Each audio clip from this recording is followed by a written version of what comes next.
back to the Black Table here on the Black Star Network. I'm your host, Greg Carr, and this is our weekly hour devoted to exploring ideas and subjects of special importance to people of African descent and others fighting to build a better society. Every week we've had some powerful conversations. We've had roundtables, we've had authors, we've had topical subjects that have really pushed us. Today is a day that would not have been possible prior to COVID because there was no Black Table show. But we've been waiting on this monograph that we're going to talk about today, this book, and this author who has a long stretch of work as a master teacher, master administrator, educator extraordinaire for quite some time. We are joined today by Dean Emeritus of the Howard University School of Education, Dr. Leslie Fenwick, Dean Emerita, rather. Let me get my grammar correct. She's professor of ed policy at Howard University, of course, holds an appointment as Dean in Residence of the American Association for Colleges for Teacher Education. She is a former visiting fellow and visiting scholar at Harvard University. She has worked at every level and in every valence and sector of American education. She was a preschool to K-12 teacher. She's an administrator in public schools, urban and private universities. She's been a faculty member at HBCUs and HWCUs, that will be historically white colleges and universities, worked as a foundation officer, program officer, nonprofit board service. She was also a legislative aide in the legislature of the Ohio Senate, and also a finalist for the United States Secretary of Education in the Biden administration. There are any number of other accolades, and I may mention some of them as I go on. One of the most satisfying ones for me is every time I go to the National Museum of African American History and Culture, I see Dean Fenwick's name because she was on the scholarly committee put together by the great John Hope Franklin himself to design the content for that museum. So we are thrilled to be joined today to discuss her book, Jim Crow's Pink Slip, The Untold Story of Black Principal and Teacher Leadership. We're joined today by Dean Leslie Fenwick. How are you, Dean? Welcome. I'm doing well, Dr. Carr. Thank you. Thank you not only for inviting me, but for doing this show. It's a very important show. As I mentioned to you, colleagues from other universities and across the country have been calling me, quoting you to me. So I'm glad I'm finally before you. Thank you. Well, we're together. And it's so wonderful, Dean, because as we know, even though we both are have been associated for a long time with Howard University, as I told the students in Morehouse one time, there's only one big HBCU with a lot of different locations. I said, I know y'all don't believe that, but I think about the fact that we recruited you, of course, from the Atlanta University Center, and we go all the way back to Ohio State and graduate school where you represented there. And we're going to talk about that in a minute. In fact, let's start there. Jim Crow's Pink Slip. You opened this book so powerfully with an encounter that you had while in graduate school. Could you talk a little bit about what you experienced there and how that led you to this important topic? In fact, I would argue, and I would agree, in fact, with Richard Milner, of course, who was the series editor with the Race and Education series at Harvard Education Press, when he says this is perhaps the most important topic we can have in education. But it started in grad school. Is this what happened? It started in grad school. This book, as you well know, is a long time coming. I was taking a politics of education course when I was a PhD student. I guess part of this message is to our graduate students, particularly our doctoral students, to listen to your own mind and to value your life experiences and have that inform your scholarship. So I was taking a politics of education course as a PhD student, and the faculty member teaching the course decided that we would not begin the course with conversation about Brown, but rather the 1971 decision, the Charlotte-Mecklenburg decision. And I was really looking forward to this course because I believed, even as a doctoral student, that the politics of education was the Brown decision. It is the Brown decision. And I was looking forward to our discussing that. So I was disappointed that we were starting at some other point, which seemed kind of irrelevant. Additionally, the faculty member began the class at that time, back in the old days, with a transparency that listed all of these negative statistics about Blacks in education. There was no framing of these statistics. There was no discussion about how these statistics are a symptom rather than a cause. There was no analysis that would lead the class to understand that the statistics that were being shared not only were some erroneous, they really reinforce racist assumptions about Black people, our intellectual capacity, and Black students' ability to achieve academically. And this bothered me. So I said, I'm going to march over to the library and bring back some information and statistics to share with this faculty member so that he would, in the hope that he would reframe the class and also return us to a discussion of Brown. And that experience really deeply affected my orientation toward writing this book. So I march over as a doctoral student to the library, and I'm in the stacks. Again, this is before the internet. This is back, Dr. Carr, when we actually had to go to the library. How about that? A lost art, unfortunately. We need more. We need to return to those stacks. We need to return to the library because guess what, students? Everything isn't on Google. How about or Bing or any other search engine, but that's another story, right, for another day. No, it's a lesson. You dropping jewels along the way. So you're in the stacks. So I'm in the stacks. I think it was Ackerman Library. Yes. And I'm gathering these facts about Black academic achievement, the history of Black achievement in the public schools, and just gathering just various and sundry resources. And I should mention here for those who are listening, a great deal of which you experienced personally. I think about how you talk about your own upbringing and the generations of educators. So this wasn't like you were going in search of something that you knew that you didn't know was there. You knew it was there. You just went to go find it. Oh, absolutely. I knew it was there because of my own family experience. My father attending the great Paul Laurence Dunbar High School in Washington, D.C. My mother attending Sumner High School, the great Sumner High School in Kansas City, Kansas. All of their friends whom they met at Meharry and at Howard, who had attended segregated Black schools from Delaware down to Florida over to, Mississippi, Arkansas, Texas, et cetera. They all had the same story. Yes. About the exceptional credentials of their Black teachers and principals. Yes. So I'm in the stacks and literally almost pushed out of the stack, one of the shelves, is the Senate hearings about the displacement of Black principals. And I was shocked by two things. One, that there were Senate hearings, and two, that these occurred in 1971, as late as 1971. So now for our younger listeners, they may say 1971 was ancient history, but don't we think of Brown as 1954? That's right. But really this history still has resonance. It's a history that's not dead and still has resonance today. It's certainly the history of my generation. I mean, born in 1965, I think about the fact Various and Dara Swan visited Howard's campus, and Lisa Crooms Robinson and myself both said to them, we were the shock troops in Nashville in 1970, 71. And when you're writing this book, you're really unveiling. I'm reading every line like, my God, this is what happened to me. I was robbed of those great teachers at Cameron High School and Washington Junior High School, and now I know why. But anyway, so these hearings, what is you are exactly right in saying that, because it's our generation, Dr. Carr.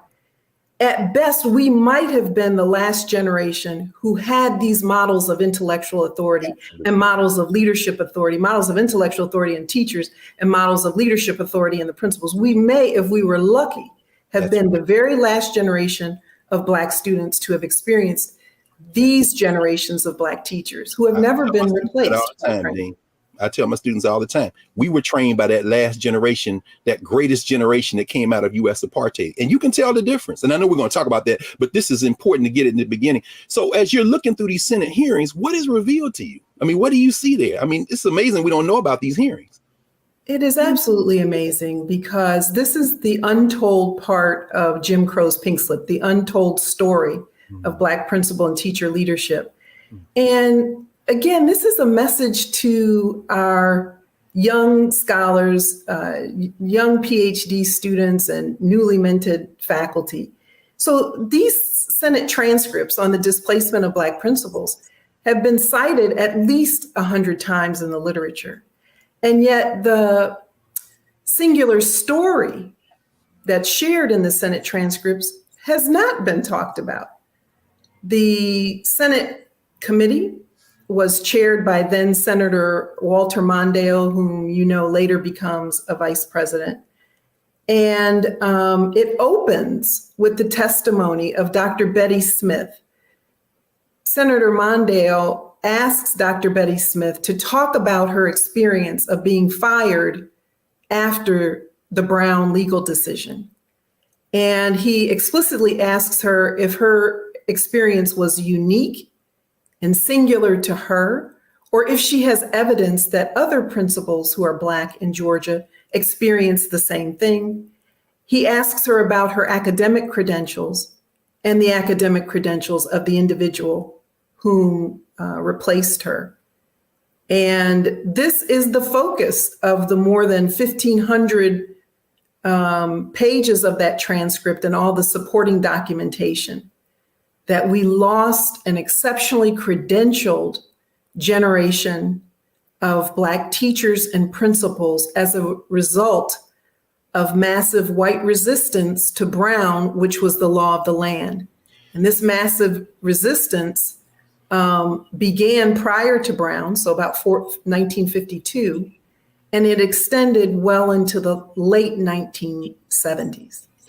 We're going to pick up with this on the other side, but as you open the book, so many striking moments as you craft this. And I remember many years ago, well, not that many, but certainly maybe 8 or 9 years ago, when you talked to the freshman class at Howard about your research, reading this and having you characterize this as the largest brain drain in the history of American education and maybe education anywhere.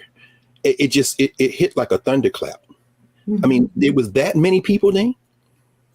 So we're talking primarily about the 17 dual system states. And these are states which by state law and custom operated racially segregated schools, not just in elementary school, not just in high school, but in college and graduate and professional schools.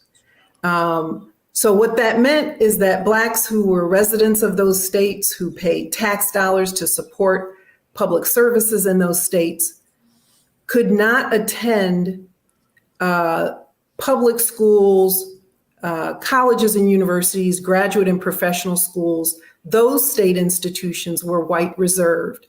And so we attended HBCUs, historically Black colleges and universities.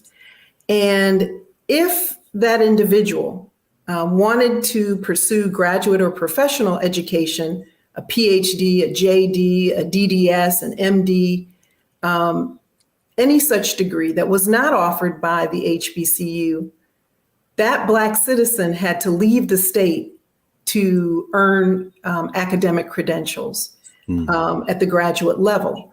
And so in education, where did most of the individuals who were teachers and principals, after earning their undergraduate credentials at the state's private or public HBCU, where did they go to earn master's and doctoral degrees? In my book, I trace the institutions that they attended. And they attended these institutions in this order: New York University, Columbia University, the University of Pennsylvania, The Ohio State, University of Michigan, University of Chicago, and Iowa.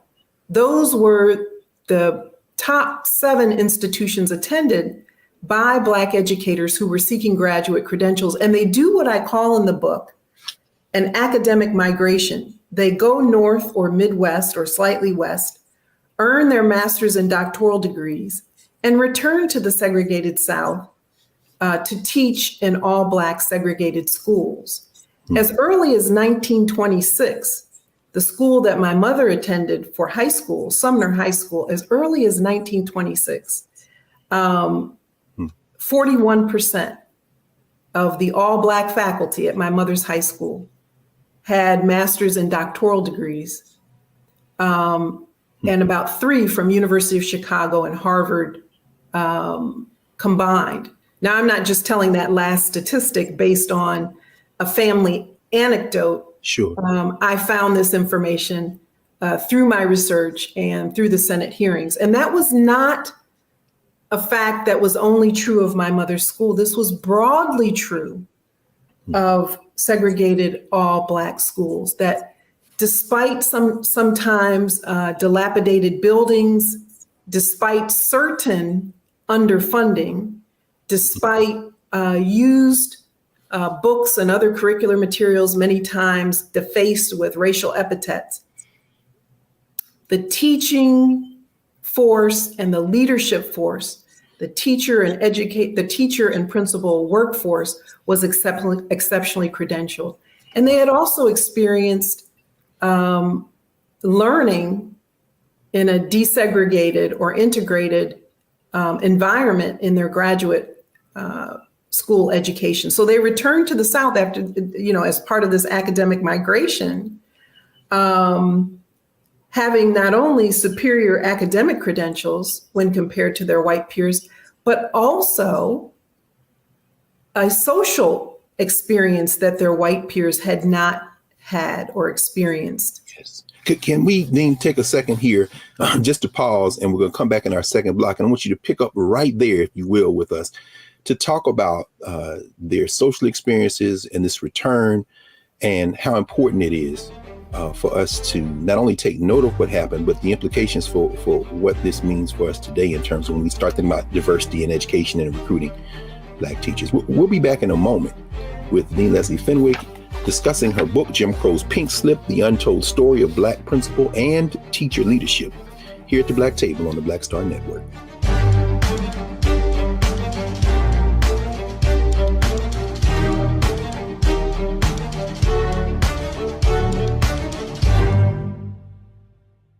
I'm Deborah Owens, America's Wealth Coach, and my new show, Get Wealthy, focuses on the things that your financial advisor and bank isn't telling you, but you absolutely need to know.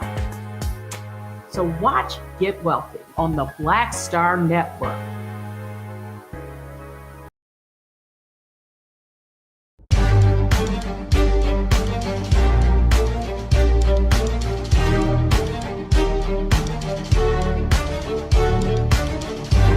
Welcome back to the Black Table. We're speaking with Dean Emerita of the Howard University School of Education, Leslie Fenwick, and author of the book, Jim Crow's Pink Slip, The Untold Story of Black Principal and Teacher Leadership. Dean, when we left, you were walking us through this remarkable force of educators who returned to the South because they couldn't go to school in their home states.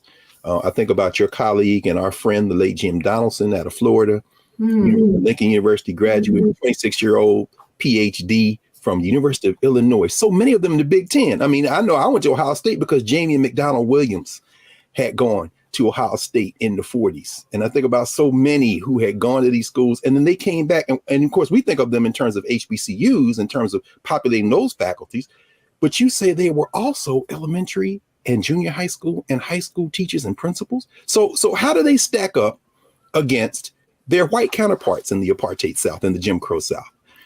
So, as I mentioned, Black teachers across the apartheid South, the 17 dual system states, Black educators, teachers, and principals were more academically credentialed and experienced than their white counterparts. And this was one of the horrors and one of the reasons why this issue reached the ears of Congress in terms of this series of U.S. Senate hearings on the displacement of Black principals. The issue was not simply their displacement. The issue was that they were being fired, demoted, and dismissed and replaced by lesser qualified whites.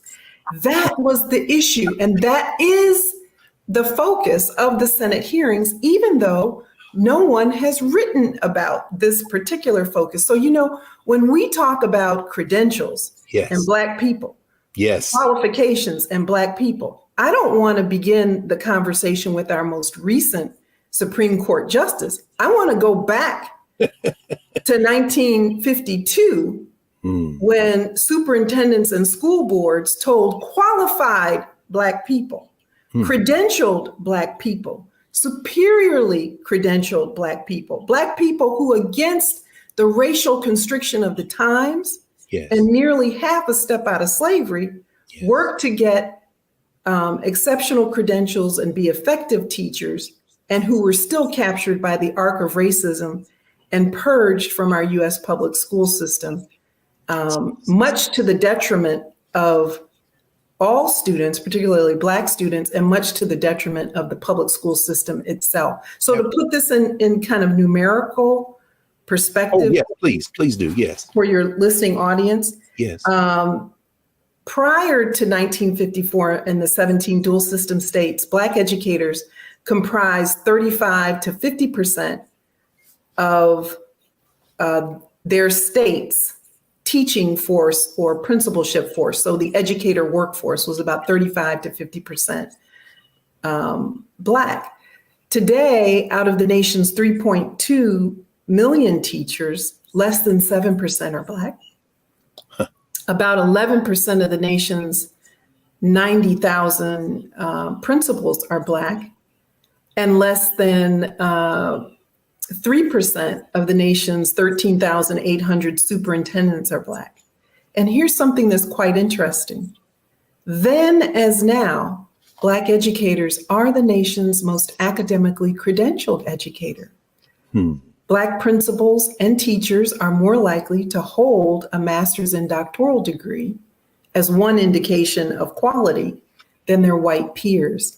And yet we're tremendously underrepresented in the ranks of school leadership at the superintendent level, which controls budget and policies for school districts, and at the principalship level that controls the implementation of curriculum and the selection of the teaching force. Dean, could we take a second there and have you walk us through a couple of things? Number one, the techniques that were used to destroy that pipeline, which admittedly was put together because we were in Jim Crow, but nevertheless produced this high quality group of teachers. You know, you write about people being called incompetent, which is utterly absurd. Principals being taken out of their buildings, and when they're closing the building, if they open the building, they put a less qualified white principal and make them the assistant principal, or they promote them. It looks like a promotion, but you're trying to get rid of them. You talk about these two types of educators, either the people who can go along or the radicals. Let's get them out of the building. But, you know, as you're describing this, so that's one thing. I hope you can walk us through. And also, in terms of how they fought back, you tell the story of a group, all these groups, but the American Teachers Association. It's cost me a lot of money over the years to get the histories of the state level associations that the National Education Association paid for them to write those state histories. But in reading them, I almost get furious because it's like these were real people. These are the heroes of education, these teachers and principals in Arkansas and North Carolina. And you write about, of course, Georgia. Could you talk a little bit about how they got these teachers out of the pipeline and what these teachers did to fight back, to try to hold on, these teachers and principals? So, you know, while I'm writing the book, I'm thinking that the genius men, and it was all men at the time in terms of the legal strategy, Thurgood Marshall and all of those men. Thurgood Marshall is an NAACP attorney. He later becomes our first African-American Supreme Court justice. I think our grad, HBCU grad, and you can correct me if I'm wrong, but I think that his record of successfully defending 21 out of 31 cases before the Supreme Court has not been beaten. So no. he's still, you know, HBCU trained. No question. And still his record stands in 2022. Okay. So I'm thinking, as I'm reading all of this, all of my research that goes into the book, that Thurgood Marshall and others must know, because they're litigating all the cases in the South that precede Brown and that comprise Brown, that they must know that if Brown is successful, that given the racial customs, strictures, and just base violent racism of these states, that Black educators' jobs would be at risk. And yet I wasn't reading anything in the Senate hearing that said that. And so I call, and this speaks to Howard University and our wonderful resources in Moreland Spingarn. Yes. I call Joellen Bashir, and I hope she hears this on your show, Dr. Carr. Yes. And I'm dean at the time, so I'm trying to be dean and conduct this research and not have the two priorities conflict, but they do, because the deanship is consuming. Well, let me just pause here and put another name in the mix, because you follow in the arc of and are clearly built out of the same stuff as the great Charles Thompson, the editor of the Journal of Negro Education. So, I mean, somehow you make that happen. You're an example of this magic you're writing about. I wanted to channel him when I became dean. So so I call Ms. Bashir, Joellen Bashir, and I tell her my quandary. I said, I had not had other conversations with her about the book. Mm-hmm. But I tell her my quandary. I said, I think that Thurgood Marshall would know about this, or others would know that this was a prospect, that this might happen, that if Brown is successful, Black educators will lose their job. And she says, well, Dean Fenwick, normally we would invite you to come and review the resources that we have here at Moreland Spingarn and do a little sleuthing on your own to see if you can find the answer to that question. But given your responsibilities as dean, and she was very complimentary of me, I will see what I can find for you. So this was a special favor. Wow. And that was the end of that conversation. I would say flash forward 3 weeks later, maybe 4 weeks later, at home, I get a brown envelope addressed to me. I open it, and Joellen Bashir, the Moreland Spingarn archivist and librarian, has copied all of these materials. And one of the things she sent me was a memorandum that Thurgood Marshall had written. He was establishing in the NAACP the Teacher Information and Security Department. And the role of that department was to collect financial resources, because they knew as early as 1952 that if Brown was successful, Black educators were going to lose their jobs, Black teachers and principals, and that they would need financial resources to litigate those cases. And so I credit Joellen Bashir with answering my question and providing me evidence for that. And there were a lot of other interesting memoranda in there signed by Walter White and other leaders of the NAACP at that time, and even before. Thurgood Marshall also documents one of the most egregious cases. Remember now, he and other NAACP attorneys are going south. They're collecting the testimonies of Black principals and teachers about what's happening to them. Yes. And in South Georgia, he identifies a principal of a one-room dirt floor schoolhouse. The gentleman had earned his undergraduate credentials as a teacher at Fort Valley State University. At the time, I think Fort Valley College, now today, Fort Valley State University in Southern Georgia, and had gone on to earn a master's degree in educational leadership from Columbia University. Returned to the South and was teaching in a one-room dirt floor, all-Black schoolhouse. And while integration was progressing, or the transfer, I'd prefer to call this the transfer of Black students into previously segregated all-white schools. That's very different than integration. This gentleman was replaced by a white milkman. Whoa. Now, this is the most egregious error, the most egregious example. I don't think that example was common, but what is clear by the historical record is that on a near one-to-one basis in the 17 dual system states, exceptionally credentialed and effective Black educators were replaced by less credentialed whites. Some were educators, others were not. And so in many ways, we've gone back.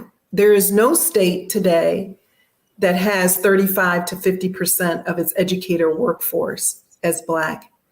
And the assertion of Jim Crow's pink slip is that we can trace the underrepresentation of Blacks in the educator workforce to this purposeful decimation of the Black educator pipeline, which resulted from white resistance to the Brown decision. And that protracted resistance occurred for more than 25 years. Thank you, Dean. We're going to take a pause here, and when we come back, let's continue this. You write about the Singleton case. You write, in fact, devote a whole chapter in litigating Jim Crow desegregation. And when we come back, we want to talk about that fight, and not only how the Black educators were involved, but the Black sororities, fraternities, the links, how Black folk fought back. And we'll be back in a moment to continue our conversation with Dean Leslie Fenwick, author of Jim Crow's Pink Slip, here on the Black Star Network. Back in a moment.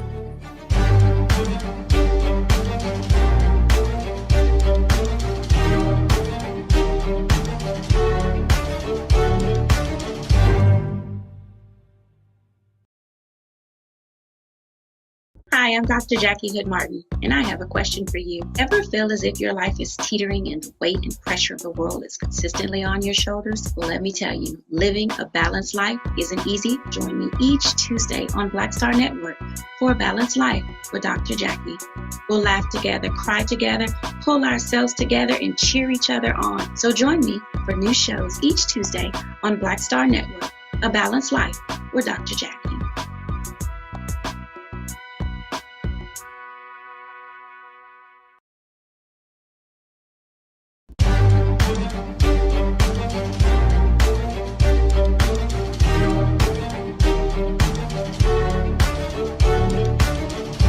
Welcome back to the Black Star Network. This is the Black Table. I'm your host, Greg Carr, joined today by Dean Leslie Fenwick, discussing her book, Jim Crow's Pink Slip. Don't forget to support the Black Star Network. It's not a conversation you're going to see anywhere else, frankly. Dean, when we left, you, of course, in this book, and everyone, you need to get this book because every page is littered with the history of our people. You mentioned Fort Valley. You talk about Horace Mann Bond, of course, who had been the president there and at Lincoln University before that. You talk about these rural educators who were wiped out.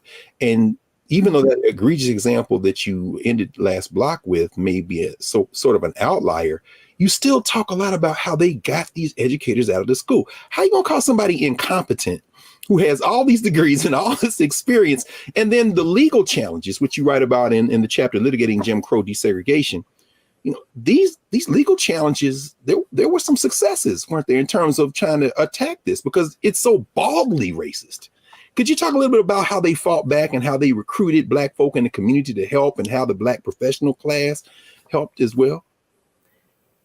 Your language about baldly false is very important here. So yes, chapter 4, Litigating Jim Crow, summarizes and analyzes all the legal cases that ensued given the firing, dismissal, and demotion of these 100,000 Black teachers and principals. And the fight was primarily led, the Herculean effort, by the NAACP. So Black teachers and principals are bringing their case to the NAACP. And remember now, the NAACP isn't located away from what's happening.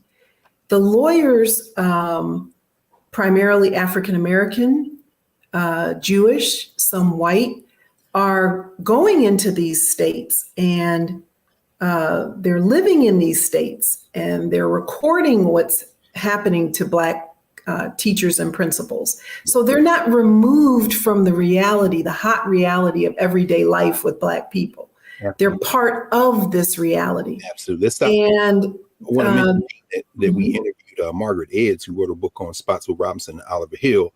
Of course, Virginia Union trained, Howard University trained lawyers, and the school pay equalization fights that they had predating Brown.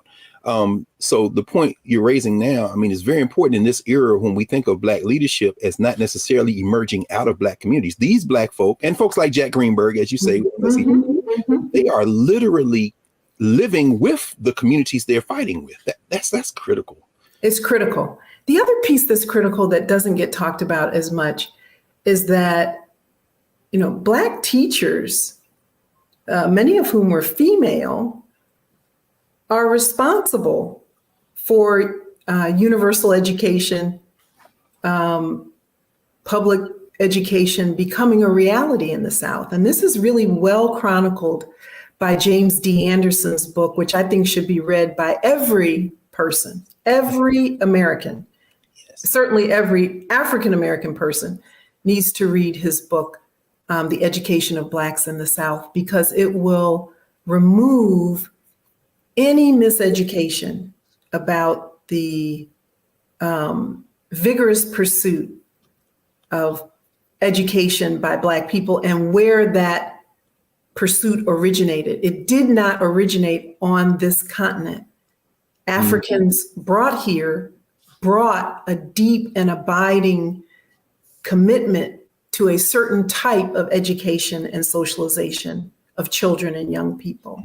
And let me just pause here to inject in terms of what you write about. You talk about what this basically demotion and elimination of so many educators and principals of African descent does to the curriculum.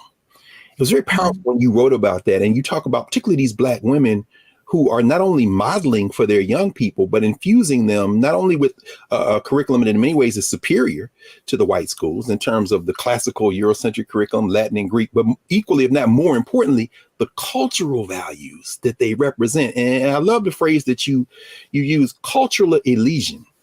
When you talk about that cultural elision, I mean, you know, this isn't just about jobs, although you also write about what this does to Black wealth in this country. I'm like, how is Jim Crow's Pink Slip not the first book we look at when we start talking about education, but the cultural grounding? I mean, you know, this smashing this pipeline it's beyond the demographic. And you write about that. You say it's bigger than the data, although the data hasn't been brought forward.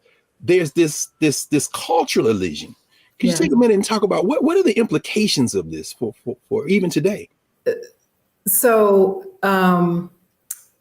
and I've talked about the teachers and a large percentage of them being female, and this is related to your question.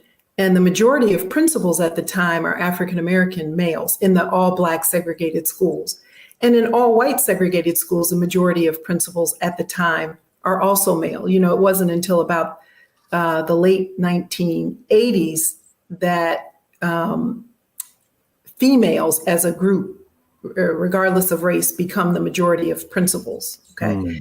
So students are losing out on these models, as I said earlier, of Black intellectual authority and Black leadership authority when they're pushed into the previously segregated all white schools.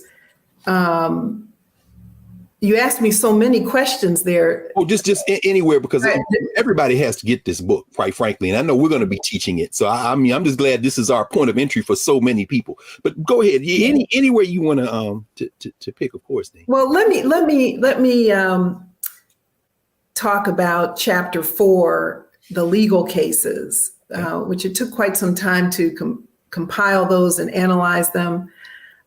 There were several important partners, and one of the things I was saying is that all of this is under the Herculean leadership of the NAACP and its attorneys, but there were partners, important partners across, I would say, a cross-racial alliance led by the NAACP, the National Association of Secondary School Principals, which had previously primarily been an all-white and male organization, comes to the aid at the urging of Black principals and teachers to say, yes, this is a national problem. And they pressure the Nixon administration. They write amicus briefs. They testify in these series of Senate hearings saying, this is an atrocity and it must stop.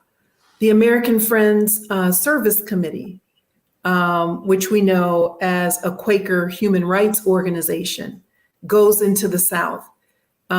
They do some very powerful studies about how Black students who've been pushed into previously all-white segregated schools, how they're being treated in these schools.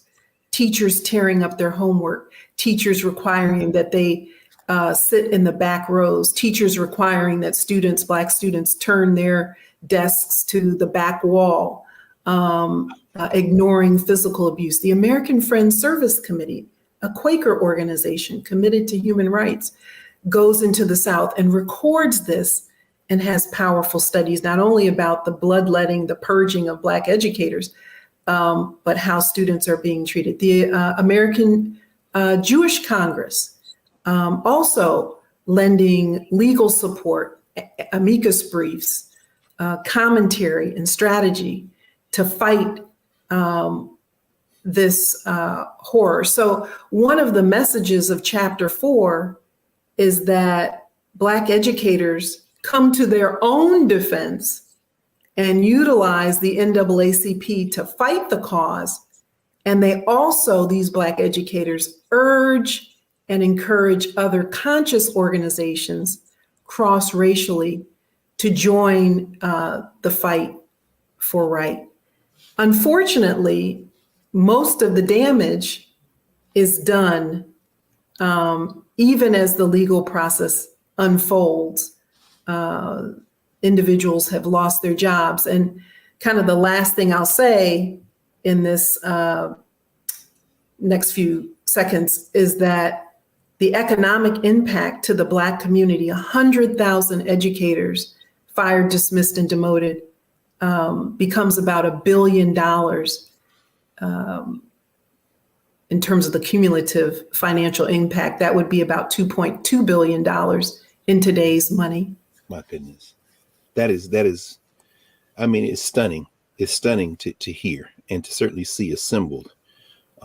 So let's pick up with this then our last segment when we come back from our break with your recommendations, because you certainly end the book with a forceful set of 9 recommendations on what can be done.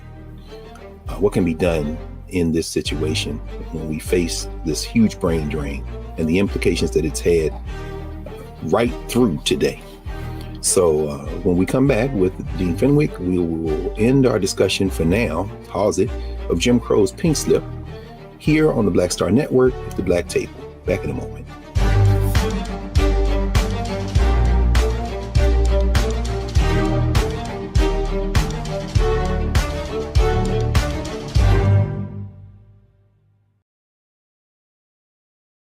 When you talk about Blackness and what happens in Black culture, we're about covering these things that matter to us, speaking to our issues and concerns. This is a genuine people-powered movement. There's a lot of stuff that we're not getting. You get it, and you spread the word. We wish to plead our own cause.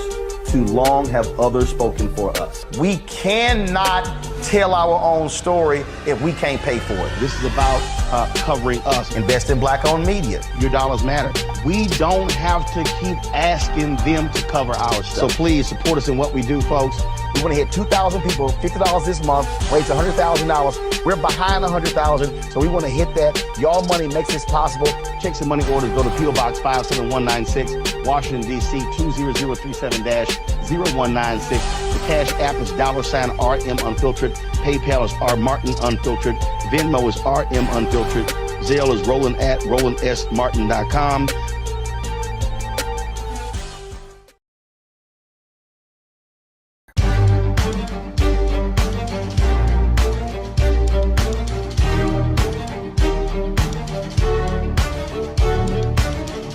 Welcome back to the Black Table here on the Black Star Network. Don't forget to support the Black Star Network. I'm your host, Greg Carr, and I'm joined by my friend and colleague, Dean Emerita of Howard University School of Education, Leslie Fenwick. Dean, every page I was thinking, I remember those days when the Black students, I was one of those Black students who, you know, the discipline stuff, all the things. And you talk about the fact that integration for this system in the South and beyond, but really in the South, meant they wanted the students to integrate, but they didn't want those teachers, those Black teachers, to have control. And so they got rid of the teachers, you know, but you end with 9 recommendations because this is the world we live in now. And you paint this picture and you show us that this was not accidental. This was very deliberate. But of course, and I love the last thing you write in the epilogue when you write, now this quote you to yourself, you don't mind, what would it mean for American democracy when these young people, many of whom have been pushed and held at the margins of social, political, and economic order, are the majority? And you talk about non-white students being the majority now in the public schools. Will their commitment to democracy and public schooling be resonant, or will it be absent? How do we fix this, Dean? it's got to be fixed. We're here, right? So I mean, we have to fix it. You see me glancing down, and I can only imagine how students in your class feel, because I have to take notes on your question. No, you had to take notes. you live this. we could have a 5-hour conversation. I'm trying to focus my. Take your time. You want to come back? We have to invite you back. I will say this. In the policy world, research. As I teach my students in policy class, research informs policy. Policy is to inform funding. So, research, policy, program, intervention, funding. There's this circle. And so one of the things I was attempting to do in the book is eradicate this myth that's often said in poetry voices. I say it in poetry voices. Black students pursued careers previously unopened to them after Brown. And that's why we have less than 7% of our nation's 3.2 million teachers as members of African American or Black racial groups or ethnic groups. That is not factual, but you will hear that and read that in the research literature, in social commentary about the underrepresentation of Blacks in the educator workforce. It's constantly repeated, and yet the historical record does not show that desegregation ushered in the release of Blacks from the educator professions voluntarily. What the historical record shows is that Blacks were purged from teaching and leadership positions in the public school systems across the United States. And we have not yet recovered from that purging. That's the first thing. The second part of the myth is that Brown really meant the integration of Black students into previously segregated all-white schools. Brown never said, close all the Black schools, fire the Black principals, teachers, and principals, and push Black students into previously all-white segregated spaces. But that's what was orchestrated to occur in order to maintain the segregationist hold on the public school system and the monies that supported it. And so there's a myth busting that is an intention of Jim Crow's pink slip here. A correcting of the record about what Brown meant and what we still haven't fulfilled. Brown meant that we were to cease segregation in public schools. And ceasing segregation meant to wholly integrate the student bodies, the faculties, and the staff, meaning administrative staff. So in order to achieve Brown, what we were to have done was to integrate teachers, the teaching body, the principalship, and the student bodies. And yet on June 15th, 1971, the nation turns its attention away from the conversation and the fight to integrate the educator workforce, teachers and principals, into desegregating schools, and defines desegregation as the simple presence of Black students in previously all-white schools. So we focus now on these ratios of Black to white students rather than the larger good which would have been served. And I asked the question in the book, where would we be today if these generations of exceptionally credentialed Black educators who at the time had a commitment to anti-Black racism, and how do you know they had a commitment to anti-Black racism? They were establishing NAACP chapters, and they were leading voting rights campaigns in very threatening circumstances. Okay. Very racially constricted settings, many times with threats against their own lives. And so in order for us to kind of correct this circumstance, we need to know the myth, understand the actual history, and then write policy that addresses the historical record. Yes. And that's what led me to the 9 recommendations that conclude Jim Crow's Pink Slip. Thank you, Dean. I think we probably need to have a 2-hour segment of the Black Table to even begin to sketch the full range of Jim Crow's Pink Slip. But somehow, in the space of 50 minutes, you were able to give us the broad scope and do some drill downs in terms of some specific examples. This is a truly remarkable book. And as we've been saying since you first shared it with our 18 and 19-year-olds at Howard, your research, we've been waiting, and everyone needs to get Jim Crow's Pink Slip, particularly as it empties into some policy recommendations that can truly perhaps fulfill the promise of this experiment we got drug into against our will, but nevertheless, we're here now, so we better do something about it. So, Dean Fenwick, thank you so much. It's been an honor to have you with us. Dr. Carr, it's a real honor to see you and to be on the Black Table, and I really commend the network for providing scholars and others this kind of outlet for our community and other conscious communities. So thank you. Thank you. Thank you. So we'll be back in a moment. We're going to clear the table and get ready for next week's segment at the Black Table. Back in a moment.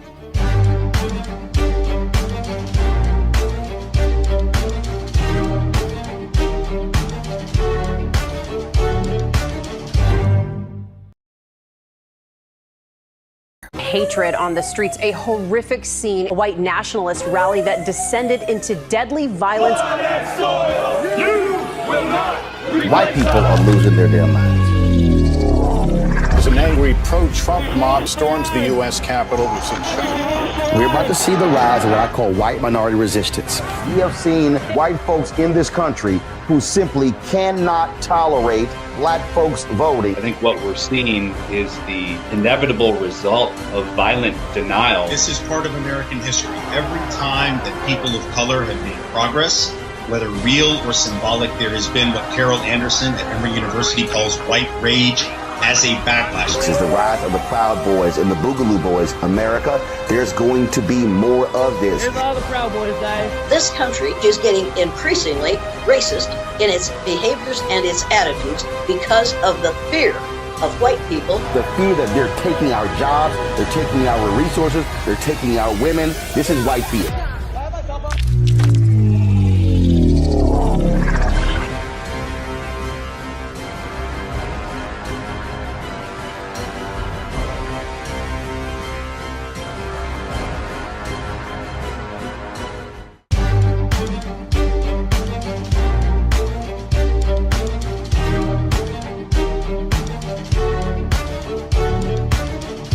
Welcome back to the Black Table. We've been joined for the last hour by Professor Leslie Fenwick, Dean Emerita of the Howard University School of Education, a finalist for the Secretary of Education job in the Biden administration. In fact, she should have gotten that job. She would never say that, but I'm telling y'all right now.